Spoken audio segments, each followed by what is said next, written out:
Good morning. ठीक है, English की क्लास बच्चों हो चुकी है आपकी। ठीक है, ये फिजिक्स की क्लास है। ठीक है, so yesterday we discuss about cow dung. ठीक है, यस्टरडे हमने काउ डंग के बारे में डिस्कस किया था। ठीक है, तो आज भी हम थोड़ा बहुत डिस्कस करेंगे काउ डंग के बारे में। ठीक है, और काउ डंग को कैसे डायरेक्टली चेंज करते हैं उसके बारे में डिस्कस करेंगे। ठीक है, चलिए अब देखिए स्टार्ट करते हैं। Since there are many disadvantage in using cow dung directly, ठीक है, it is better to prepare biogas और गोबर गैस फ्रॉम काउ डंग। कल आपने पढ़ा क्योंकि बहुत सारे डिसएडवांटेज हैं काउ डंग को डायरेक्टली यूज करने के। ठीक है, तो ये इट इज बेटर, ये सही है कि काउ डंग से बायोगैस या गोबर गैस तैयार की जाए। ठीक है, जैसा कि होता है। ठीक है, आप क्योंकि अगर डायरेक्टली आप काउ डंग का यूज करोगे तो डिसएडवांटेज, कल मैंने बहुत सारे डिसएडवांटेज थे आपको डायरेक्टली काउ डंग यूज करने के, वो बताए। ठीक है, तो इससे बेटर तो यह है, इससे अच्छा तो यह है कि आप काउ डंग से बायोगैस, इसको आप गोबर गैस बोलते हैं, वो प्रिपेयर करें, वो तैयार करें। ठीक है, and this gas can be used as a smokeless fuel, और फिर इस गैस का हम यूज कर सकते हैं as a smokeless fuel. Smokeless fuel मतलब ऐसा फ्यूल जिसके जलने पर धुआं उत्पन्न नहीं होगा और हमारा जो एनवायरमेंट है वो भी सेफ रहेगा। ठीक है, after extracting the biogas the spent cow dung can be used as manure. ठीक है, अब देखिए डिसएडवांटेज तो है काउ डंग के डायरेक्टली यूज करने के, तो उससे बायोगैस तैयार कर लेंगे हम। ठीक है, काउ डंग से, तो उससे एक तो फायदा ये होगा कि गैस हमारी जो है स्मोकलेस हो जाएगी। ठीक है, जो काउ डंग को डायरेक्टली यूज करने में डिसएडवांटेज हो रहा था, अब वो काउ डंग को अगर हम बायोगैस में तैयार कर लेंगे तो वो एडवांटेज बन गया कि जो गैस है वो किसमें कन्वर्ट हो जाएगी, स्मोकलेस फ्यूल में। ठीक है, और दूसरा आफ्टर एक्सट्रैक्टिंग द बायोगैस, जब बायोगैस क्या हो जाएगी, बायोगैस एक्सट्रैक्ट हो जाएगी, बन जाएगी। ठीक है, काउ डंग से, तो जो spent cow dung can be used as manure, जो स्पेंट काउ डंग है जिसका यूज अब नहीं हो सकता है, जो आपने कहा गोबर घोलते तो बाहर निकल जाती है। ठीक है, और जो बची हुई काउ डंग है उसका यूज हम मैन्योर के तौर पर कर सकते हैं, खाद के तौर पर कर सकते हैं। क्यों? Because it still contain all the nutrients element. ठीक है, क्यों कर सकते हैं? क्योंकि अभी भी उस स्पेंडेड काउ डंग के अंदर वो सारे पोषण तत्व, वो सारे न्यूट्रिएंट एलिमेंट मौजूद हैं। ठीक है, जो पहले से काउ डंग में होते थे। ठीक है, तो उसका यूज भी हम कर सकते हैं। समझिए, पहला क्या बताया, अगर हम जब काउ डंग से बायोगैस, गोबर गैस प्रिपेयर करेंगे तो इससे पहला क्या फायदा होगा कि ये गैस का यूज हम स्मोकलेस फ्यूल के तौर पर कर सकते हैं। दूसरा, और आफ्टर एक्सट्रैक्शन द बायोगैस के बनने के बाद जो बची हुई काउ डंग है उसका यूज हम मैन्योर के तौर पर कर सकते हैं, खाद के तौर पर खेतों में।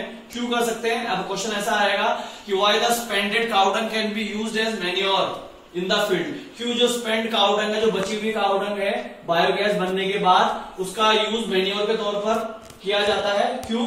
Because it still contain all the nutrient element which were present in it initially, क्योंकि उसके अंदर अभी भी वो सारे न्यूट्रिएंट्स एलिमेंट, जो वो सारे पोषण एलिमेंट है, न्यूट्रिएंट एलिमेंट है जो उसमें पहले से थे। ऐसा नहीं कि काउ डंग से अब बायोगैस बन गया तो सारे न्यूट्रिएंट डिस्ट्रॉय हो गए, नहीं। जब काउ डंग से आपका बायोगैस बनती है तो कोई भी न्यूट्रिएंट जो पहले से मौजूद होते हैं उसके अंदर वो डिस्ट्रॉय नहीं होते हैं। तो इसीलिए जो स्पेंडेड काउ डंग का यूज मैन्योर के तौर पर किया जाता है। क्यों किया जाता है? Because it still contain all the nutrient element which were present in it initially, जो उसमें पहले से मौजूद थे वो अभी भी न्यूट्रिएंट एलिमेंट मौजूद हैं। और वो कल आपको मैंने बताया, अगर वो न्यूट्रिएंट एलिमेंट उसके अंदर मौजूद हैं तो उसको आप अगर खेत में डालोगे तो वो मैन्योर, खाद का काम करेगा और क्रॉप की, आपकी जो फसल है, फसल को सपोर्ट करेगा, उसको अच्छी फसल होने में मदद करेगा और आपकी मिट्टी को फर्टिलाइज करेगा, उपजाऊ करेगा। ठीक है, अब आगे चलते हैं। Only the organic matter of cow dung is decompose. ठीक है, सिर्फ जो ऑर्गेनिक मैटर होते हैं काउ डंग के, सिर्फ वही डिकम्पोज होते हैं, वही खत्म होते हैं। ऑर्गेनिक मैटर मतलब जो ये जितने भी उसके अंदर ये कार्बन हार्बन के जो वो होते हैं, जो हार्मफुल होते हैं, वही डिस्ट्रॉय, वही डिकम्पोज हो जाते हैं। ठीक है, only the organic matter of cow dung is decompose. ठीक है, एंड कन्वर्टेड इनटू बायोगैस। सिर्फ जो ऑर्गेनिक मैटर है काउ डंग के, मतलब वो मैटर जिसके अंदर कार्बन की मात्रा है वो ही काउ डंग के डिकम्पोज होते हैं, खत्म होते हैं और फिर बायोगैस में कन्वर्ट हो जाते हैं। याद रखिएगा, वो बोलेगा which organic matter of cow dung is decompose and converted into biogas, तो आप बोलेंगे ऑर्गेनिक मैटर। ऑर्गेनिक मैटर क्या है? जिसके अंदर कार्बन मैटर ज्यादा होते हैं, ठीक है। तो सिर्फ only the organic matter of cow Dang decompose होते हैं और बायोगैस में कन्वर्ट हो जाते हैं। और जो दूसरे एलिमेंट होते हैं काउ डंग के अंदर, जैसे कि नाइट्रोजन, फास्फोरस, वो जैसे के तैसे रहते हैं, वो डिस्ट्रॉय नहीं होते हैं। The other element like nitrogen and phosphorus remain intact, वो हमेशा क्या रहते हैं? वैसे के वैसे रहते हैं, ठीक है। तो in this way the nutrient like phosphorus and nitrogen can be return to the soil in the form of manure. तो इस तरीके से जो अभी पूरी राम कहानी बताई मैंने, तो इस तरीके से जो न्यूट्रिएंट्स हैं, जो पोषण तत्व हैं, जैसे कि फास्फोरस और नाइट्रोजन, वो वापिस मिट्टी में वापिस रिटर्न हो जाते हैं, वापिस चले जाते हैं मिट्टी में। और किसके फॉर्म में जाते हैं? मैन्योर के फॉर्म में, खाद के फॉर्म में चले जाते हैं, ठीक है। क्लियर? तो ये बेटर है ना। अरे अगर आप डायरेक्टली काउ डंग का यूज करोगे तो आपका सिर्फ एक खाना पकाने के लिए यूज होता है उसका बस, और अगर इनडायरेक्टली करोगे, मतलब कन्वर्ट करोगे काउ डंग को बायोगैस में, तो देखो कितने फायदे होते हैं। एक तो स्मोकलेस फ्यूल बन जाता है, दूसरा हमारे जो क्रॉप्स है उसको मैन्योर मिल जाती है, ठीक है, समझ गए। और जो उसके अंदर जो भी ऑर्गेनिक मैटर होते हैं वो डिस्ट्रॉय हो जाते हैं, ठीक है। तो इस बहुत फायदा है अगर काउ डंग को आप अगर बायोगैस या गोबर गैस में कन्वर्ट करते हैं, ठीक है। स्मोकलेस फ्यूल मिल जाएगा।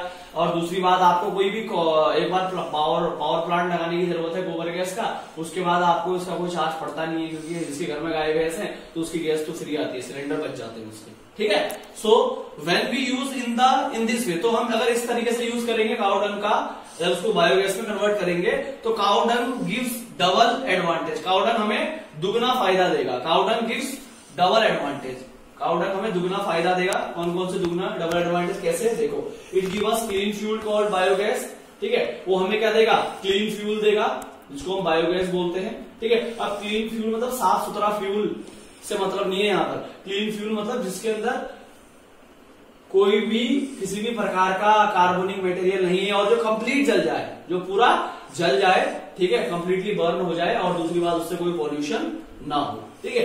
तो डबल अगर हम इस तरीके से काउ डंग का यूज करेंगे तो हमको दुगना फायदा होगा। पहला फायदा, it give us clean fuel called biogas, वो पहला फायदा है, हमें क्लीन फ्यूल मिलेगा, जिसको हम बायोगैस बोलेंगे, ठीक है। और दूसरा, the spended dung can be used as a manure, और जो बची हुई डंग है बायोगैस तैयार करने के बाद, जो काउ डंग बच गई है, उसका यूज हम मैन्योर के तौर पर कर सकते हैं, जिससे हमारी फसल क्या होगी? अच्छी होगी, बेटर होगी, ठीक है। तो ये आज का सेशन था, और कल हम पढ़ेंगे बायोगैस के बारे में और डिटेल में, और अनाएरोबिक बैक्टीरिया, अनाएरोबिक डिकम्पोजिशन के बारे में कल पढ़ेंगे, ठीक है। तो आज का सेशन इतना ही था, ठीक है। उम्मीद है आप लोग ये सेशन देख रहे होंगे, ठीक है, और नोट्स बना रहे होंगे। तो इसी के साथ आज का सेशन खत्म करते हैं। Okay, thank you, bye bye, have a nice day, stay home, stay safe.